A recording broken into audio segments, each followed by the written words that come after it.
السلام عليكم ورحمة الله وبركاته. داود يا عبد الغني محمد عبد الرحمن أو دي سو قد دونه ورئيس عن لا يا شيء مدنها ومرلبات كي وفرصة إسيو مدنه فرصة نوعان وكلنا ورئيس لا يشو وعبد الرحمن محمد صالح أو تقانان بنجح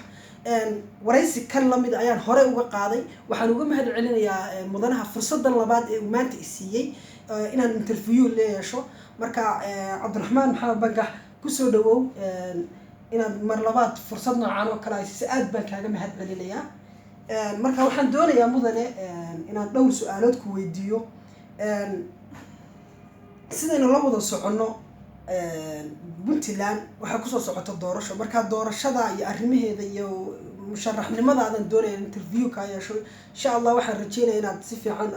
aad u qaabili doonto ama aad iga heli doonto insha Allah marka waxaan doonayaa su'aasheeda koowaad عبد الرحمن محمد صالح بنكح وكما بل اسكو كاي شيء عبد الرحمن بنكح وكما مدن عبد الغني آد بعض مهندسنتهاي هذا كهر روادي وين كلوني آد بان كوسر ويريا كون قدرنا سؤالات كالسوبون وادي ويديسي عبد الرحمن محمد بنكح ومشرح تاجن بنتلان هجامي كذا وحدوني إلى النقضة مدحوينها دور كولاتك بنتلان المستقبل كدو doorashada dhici doonta 2019 hadii ay been Cabdiraxmaan Maxamed Bankax waa mudane reer Puntland waa mudane Soomaaliya waa mudane oday Soomaaliyeed ah kana soo shaqeeyay Puntland muddo dheerna Puntland intay jirtay 12 sano oo ah dadkii hor taageerayaasha iyo hogaamiyaasha iyo ilaaliyaasha iyo dhinac kasta ee Puntland إلا أساس كذي إلا حتى وحنا هدفك أتاجن إن بنتلان يسمعون أنتوا كل جود يقول يا مراقة قارن بنتلان وحنا قصوا نقضي وسيرك ورفافين تسكارسين تدقنك وقت يعدم وسادي هبينمو ودتك عاد وقرنا يعني الحين قاس اللي يجري عدا يبقى وحنا كلام نقضي وسير سيهيها وسير كدكدها بيقعديتك يكرميسك بنتلان حلقي وقوم عن صناعة بنتلان إيجارت الدرجة وقصة رئيسة واحد وفينتا waxaan bishii carafo waqtigaas 2008 kii dhamaadkiisa dhoofinay ilaa iyo milyan iyo 200 oo neef oo ah Sacuudiga waana markii ugu sareysay ee gaarto marxalad wax soo saar ama dhoofin markii aan joogay waqtigaas waxa weeye Puntland waxaan ahay asaasiyaasheedii ka soo qayb galay ilaa iyo North East-gii waqooyi bari wixii la jiray ugu horeeyay Abdullahi Yusuf Adam Muuse عبد الله يوسف محمد أبشر بقركين كون يورج بدن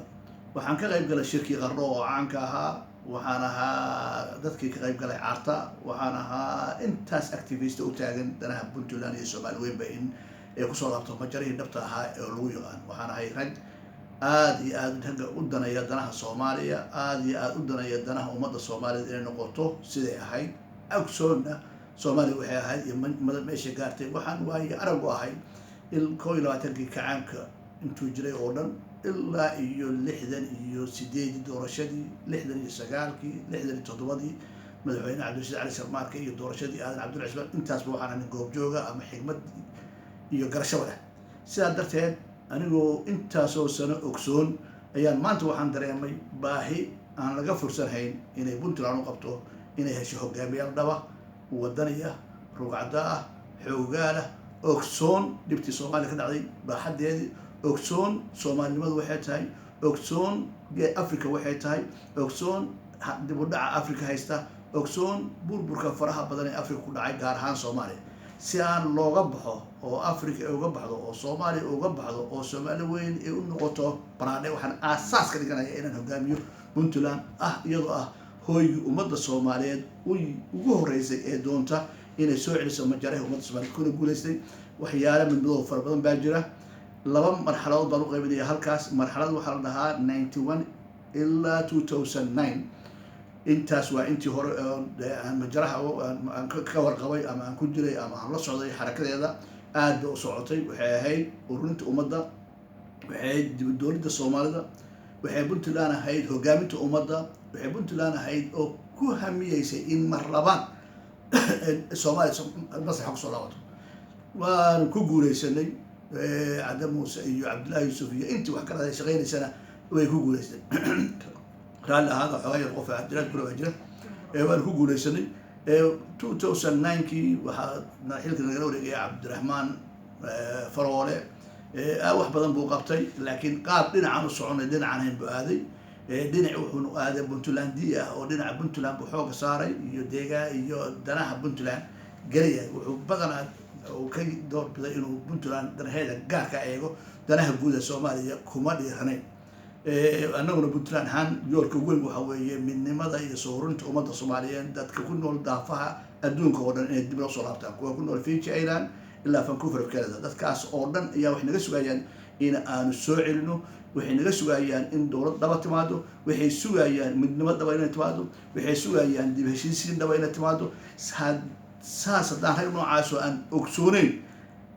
masraxa siyaasadda soo galaan waxay noqonaysaa degmooyin iyo kala googo iyo qoqob iyo inaan noqono gobole aan isu gudbin sida hadda jirta hadda waxa weeye dowlad federaal aan nahay laakiin federaalku waa ma aha federaalkii aan ku talagalay inuu noqdo waa federaal hadda sidii aan la rabay aan ahayn qaabka u shaqeynayana wuxuu noqday qaab dowlado yaryar oo aan calaaqaad dhaba ka dhaxayn qolada dowladda xamar oo iyaduna aan capacitygaas iyo soo jiidashada iyo wacyigelinta iyo xarakadaas iyo hogaamintaas dhabta xoogayar dib uga dhacday la yaabna ma leh waxaa laga yaabaa inay masraxa ku cusbaayeen waa rag fiican oo dadaalay laakiin masraxa way ku cusboonayeen cuseybkaas waxay keentay macrifo badan oo ka maqan darteed inay dib u dhacaan waxaan jeclahay inaan u sheego ummadda soomaaliyeed soomaaliya waa inay ka qayb qaadataa mawjada siyaasadeed socota geeska africa waa in ay dadweynaha soomaaliyeed oo walaalaha oo daafaha ku noolay oo ku fekeraan inay marlabaad dowladoodii karaamadii iyo ciska lahayd inay helaan waxaad ogaataan dabayshu maanta africa ku socota waxaad ogaataan isbedel dhaba socda waxaad ogaataan markii la aadi jiray america yurub waa laga yimi waxaa la bilaabay in la aado orientalka tigerska ama loo yaqaan indochina ilaa china 60 to 1960 ilaa 90 waxaa balowday dalalkan kaloo indochina ah oo Malaysia Singapore iyo dalalka waxaas hadda waxay ku socotaa majarahan wuxuu socdaa africa waxay ka badanaysaa geeska africana haddaanan puntland ay helin hoggaan dhaba oo ummadaas oo dhan min ku fekera raasi Kambori ilaa loo yacdo inay walaal yihiin ama isku dhaqan yihiin ama isku din yihiin ka fekera dadka ku nool galbeedka Soomaaliya ee dhinaca Ethiopia inay iyagu walaal yihiin kuwa ku nool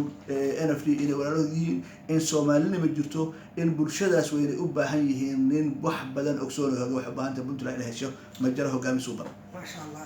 كياد بانك ما هدلنا عبد الرحمن waxaan filayaa inaad ka wada dhirtay warbixinta oo nasiiyay mudane waxa jirtay xilli inaad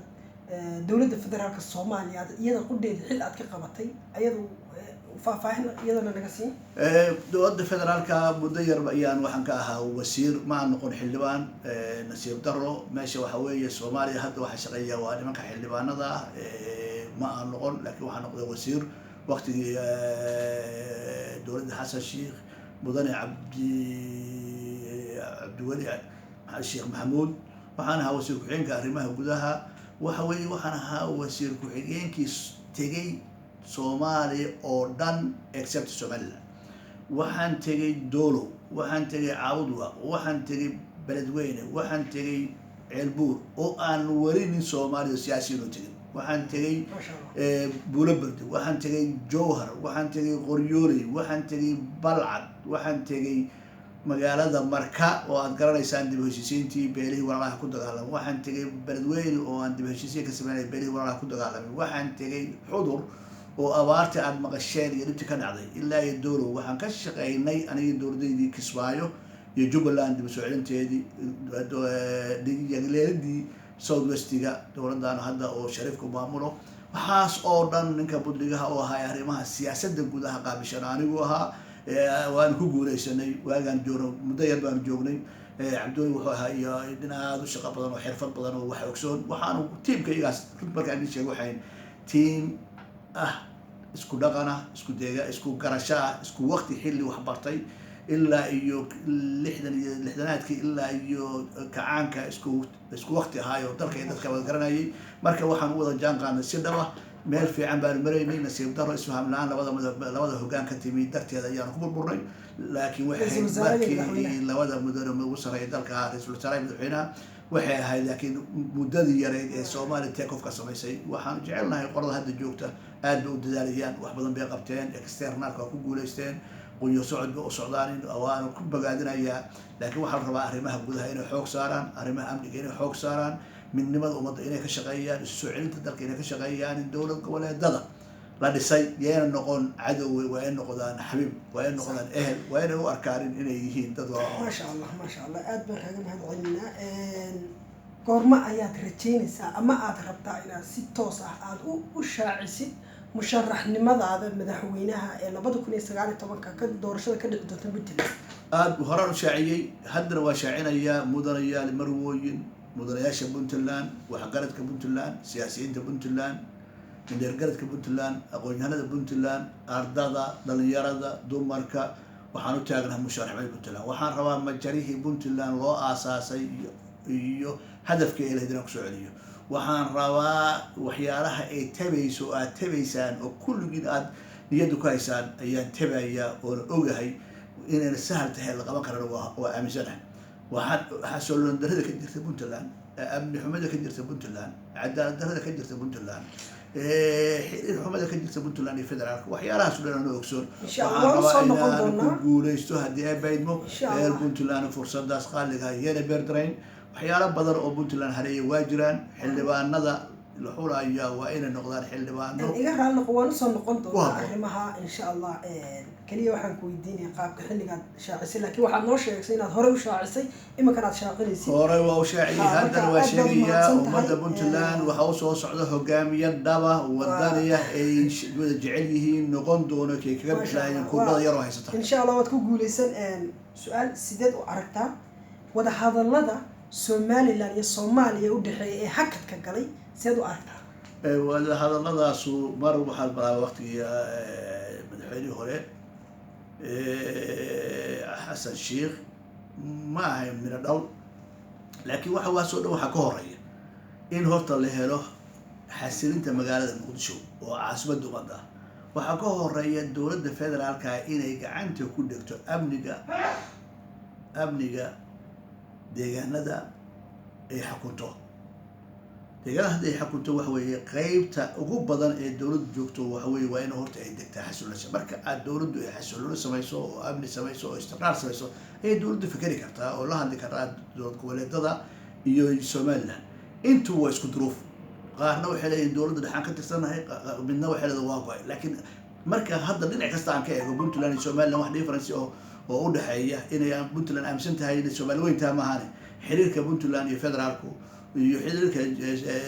Jubbaland iyo federaalka iyo xiriirka waxad ma xoogaa kulli mid ku jira dawladda dhexe waxaan la rabaa horta ba inta ay access ka u leedahay oo la shirikado oo la kulmi karto inay wanaag iyo kalsooni iyo wada jir wax ku saar markaasna si wada jira u doonaan walaalahood Somaliland waa arrin sahla arrin fog maaha waa arrin ummadda Soomaaliyeed ee diyaar u tahay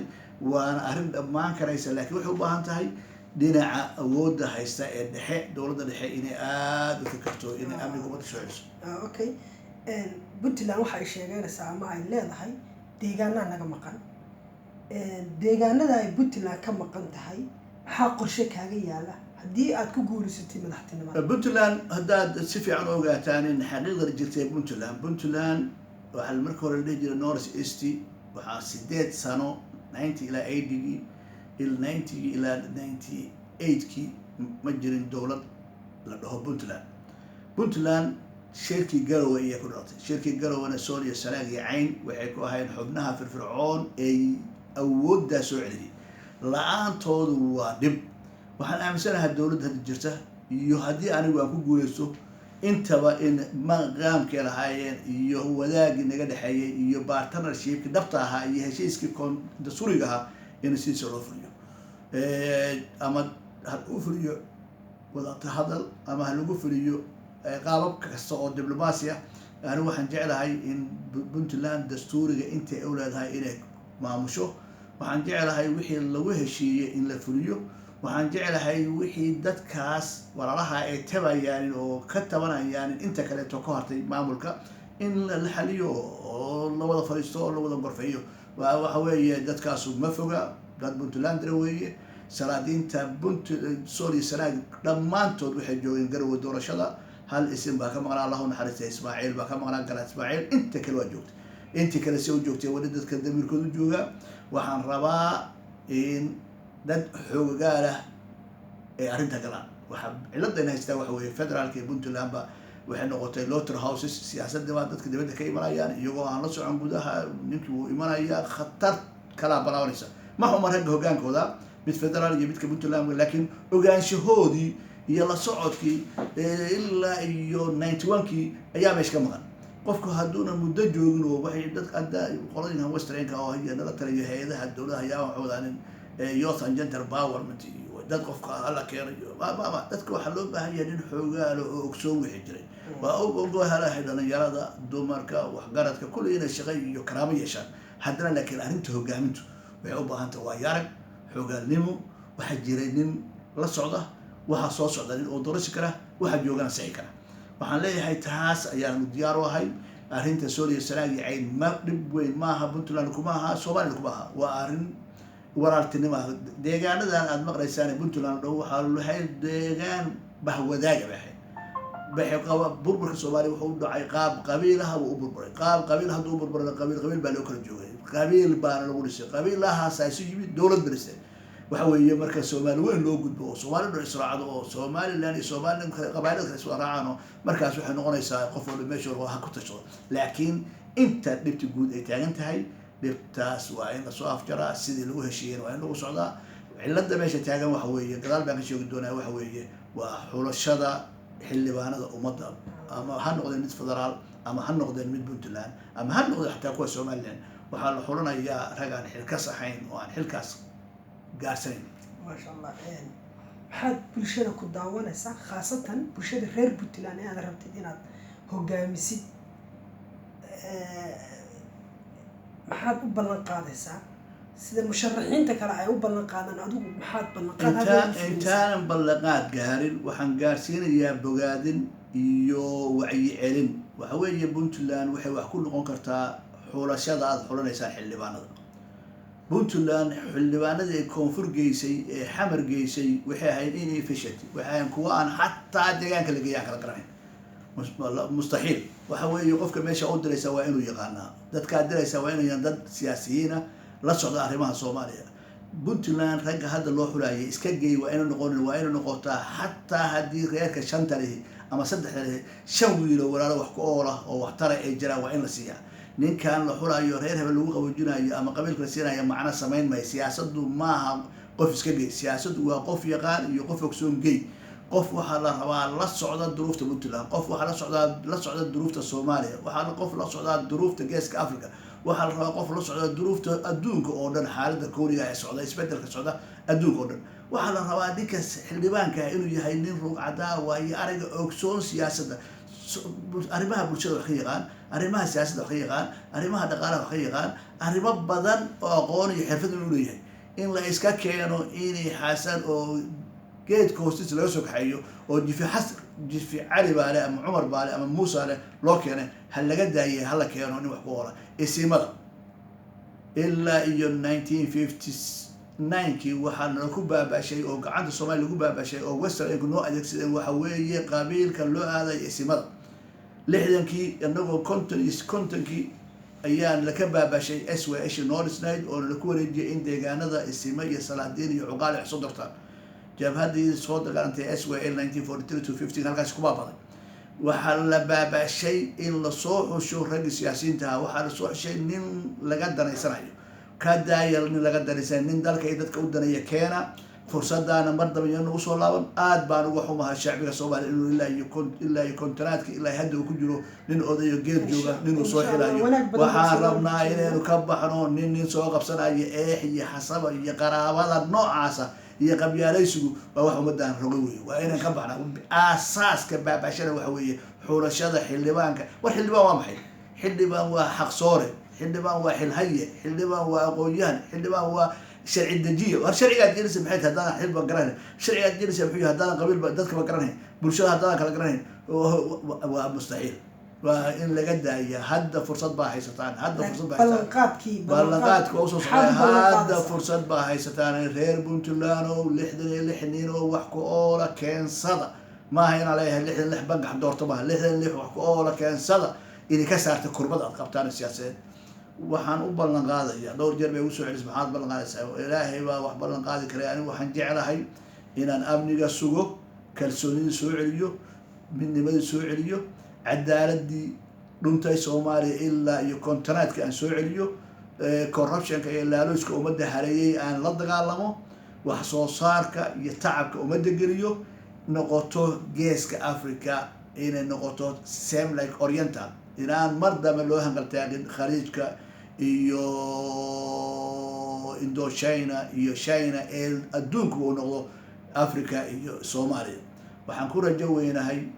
dabaysha socota oo hadda Addis Ababa ka socota in lala jaan qaado oo waliba si xisaabtan dhabar loo jaan qaado inaan loola jaan qaadin laablakac iyo jeclaysi iyo ku danaysi danta guud in laga shaqeeyo in la isu furo bulshada Soomaaliya in bulshada Soomaaliya la wacyi geliyo in bulshada Soomaaliya oo dhan xuduudooda isu maraan xoolaha iyo dhaqaalaha isu maraan in aqoonta iyo kor loo qaado inta iyada dadka kor loo qaado intaas oo dhan insha Allah rabaa inaan budligayaasha noqdo dhabta ah waana ku rajo weynahay 27 sano beer ma ana falan beertay waxay siyaasad ama aan tago koonfur ama aan joogo Puntland waxaana siyaasadaas aan u joogay oo aan u fadhiyaa waxa weeye ilaa iyo muddadaas waxa weeye dadkaas burburay inaan dib u soo celino dib u heshiisiintooda ka shaqeyno walaalnimadooda ka shaqeyno isu keenidooda ka shaqeyno in yar baa dagaalamaysa dadkii waxay ku jiraan daafaha adduunka intaa yar baa kamid ahay ilaahay waxaan ilaahay inuu ku kuleysiiyo waxaan jeclahay ilaahayna inuu nasiiyo rag wax badan ogsoon dhibta dhacday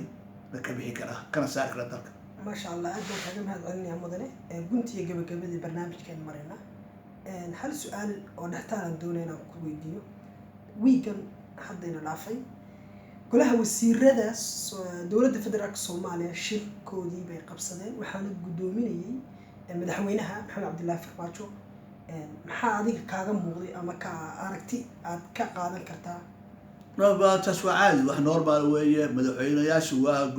مال من كبد واجب هذا نقولها وسير هذا أنا بحسب وانه يمجد مرك قاركود وحوي معها وحوي وأوكو جرايا حكت أوغانيا تلويك أوغانيا رج وجاش أوغانيا عبراد أوغانيا سوى هذا ينب أوغانيا إن حرية كذلك تقولها وسير أوغانيا إن دت كانوا كباسة تقول بسني أوغانيا إن قصوا أنا وبركان رونا هون نشيو بمحان كباسة تقول واجرية بدلا ده أنت وكنت ماشي madaxweynaha iyo ra'iisul wasaaraha waa daarayaan laakiin wax badan ay tabayaan baajira waxaan leeyahay allaha soo waxay tabayaan inay helaan waxay tabayaan inay soo celiyaan Soomaaliya karaamadeeda waxay tabayaan inay soo celiyaan midnimada Soomaaliya waxay tabayaan inay soo celiyaan hoggaanka suubana Soomaaliya laakiin dabooyinka ay marayaan ayaa wuxuu yahay dabooyin la rabo inay si fiican u fiirsadaan sida dabooyinka amniga sida xulashada dawladda sida hay'adaha cadaaladda sida meelaha muhiimka iyo muuqaalka siyaasadda ay dhabta la rabaa waxa كبرنا إلهي كرم كله وداريان لكن وح ير أو كم مكان بين حق سارة وحبنا بقى كم مكان حرير كد دول قبل دول وحوي الدولة ده سيلو سدوي أما لو تاجر أما لو جعلا أما اللي جسوي شعب جوه ما هي ولسه شعب جوه هالي وكي هاي وأنا تاجر سي هاي وأنا دولية شعبي جا وحي تبعيا وأنا فلسان وأنا دلواتان وأنا لجراني وأنا لجرتان ما شاء الله أدبان كان هذا علينا مدن وقت قاعد نفسي إن شاء الله تعالى وحنا رجينا يا كلن